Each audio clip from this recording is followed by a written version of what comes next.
Vas-y. OK. Accueil, écoute, relations d'aide, tous les services d'intervention, suivi psychosocial. On a des services de répit de jour, de halte-répit en partenariat avec le CIUS, des services de répit hébergement. On a aussi des services de sensibilisation et outre que les services d'intervention ici même à Cowansville, compte tenu de l'aménagement du territoire, des distances et de la ruralité, on a aussi des services directement dans les pôles. On a aussi du bénévolat à domicile et on devra aussi pouvoir offrir du répit à domicile dans le cadre de certains projets.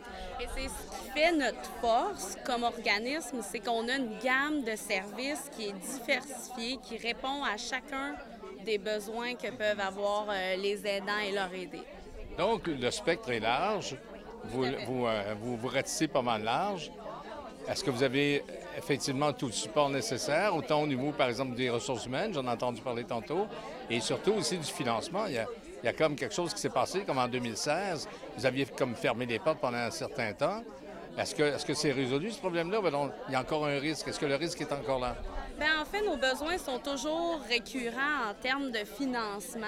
La problématique qu'on éprouve, qu'on a éprouvée, ce sont des subventions non reconduites. Ce qu'on demande, c'est des ententes de services récurrentes, de sorte qu'on n'a pas à appliquer toujours pour des subventions de façon continue, parce que c'est d'une lourdeur administrative et c'est du temps précieux de qualité qu'on perd. Ce qu'on demande, c'est des ententes de services qui sont récurrentes. Parce qu'à la place de faire de la paperasse, si vous me permettez l'expression, on préfère donner des services.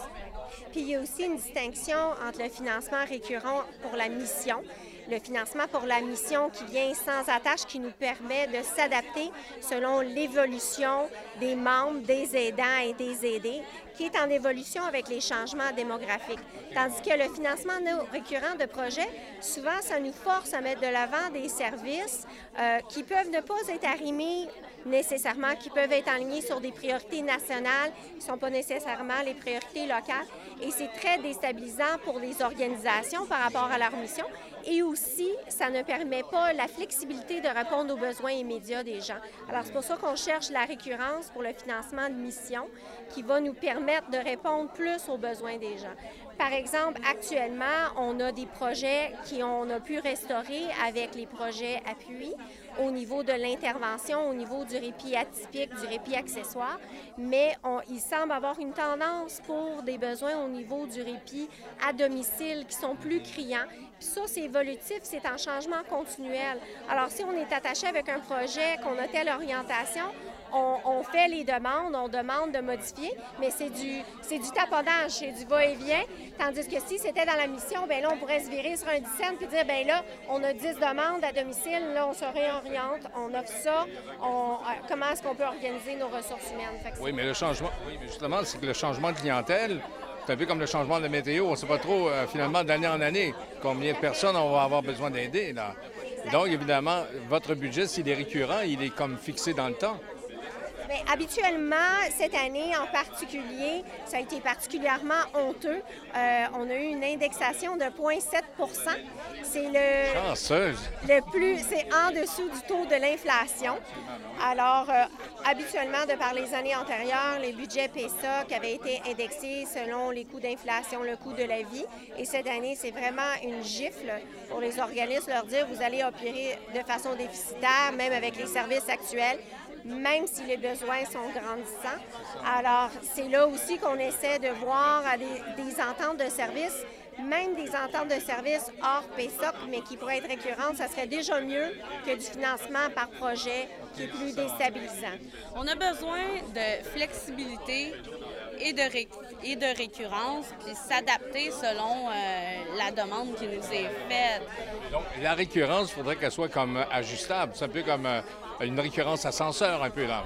Mais en fait, selon les besoins de la population, selon les priorités, c'est pour ça que je crois ce que le CIUS, les pourparlers avec la responsable personnes âgées du CIUS qu'elle m'a indiqué, le colloque qu'ils avaient, la priorisation pour le territoire de la Pommeraye, du répit. J'espère que l'on pourrait concrétiser un financement fiable avec cela parce que l'investissement dans la prévention, comme mon vice-président l'a indiqué, Richard Leclerc, dans le fond, c'est de l'argent bien investi. Ça économise de l'argent au réseau.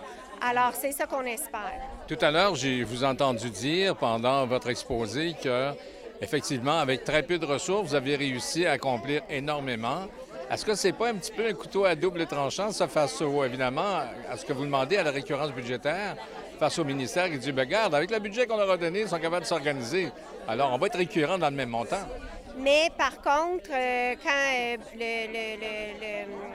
nos vérificateurs, nos auditeurs ont présenté nos états financiers qui sont déficitaires de quasiment 60 000 $, ça montre quand même le coût qu'on a eu. C'est ça qui est difficile un peu entre la GA de l'an passé.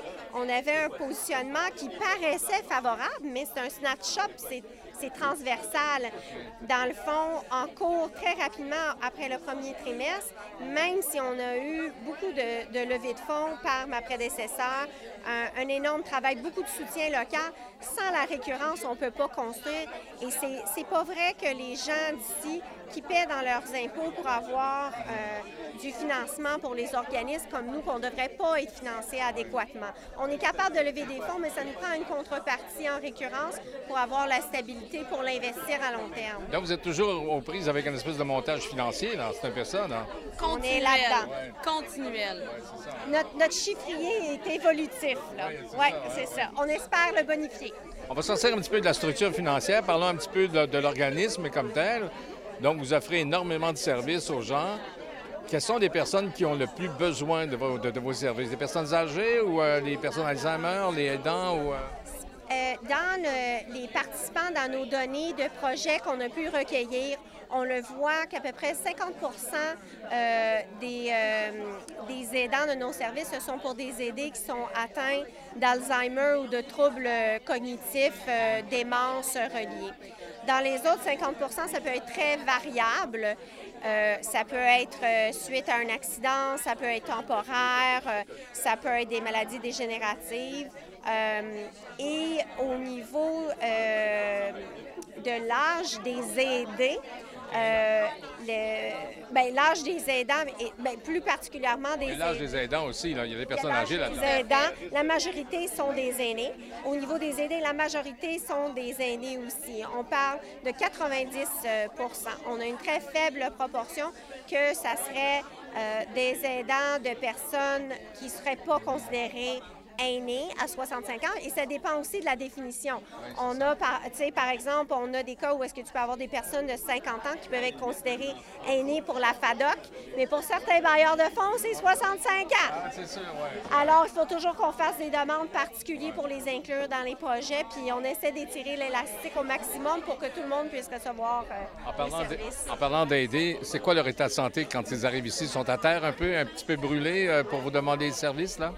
Pour les aider ou pour les aidants? Pour les aidants, On a en fait une roulette d'évaluation d'épuisement et la coordonnatrice du répit et les intervenantes évaluent toujours l'état d'épuisement des aidants et on essaie de prioriser les cas qui sont orange ou rouge.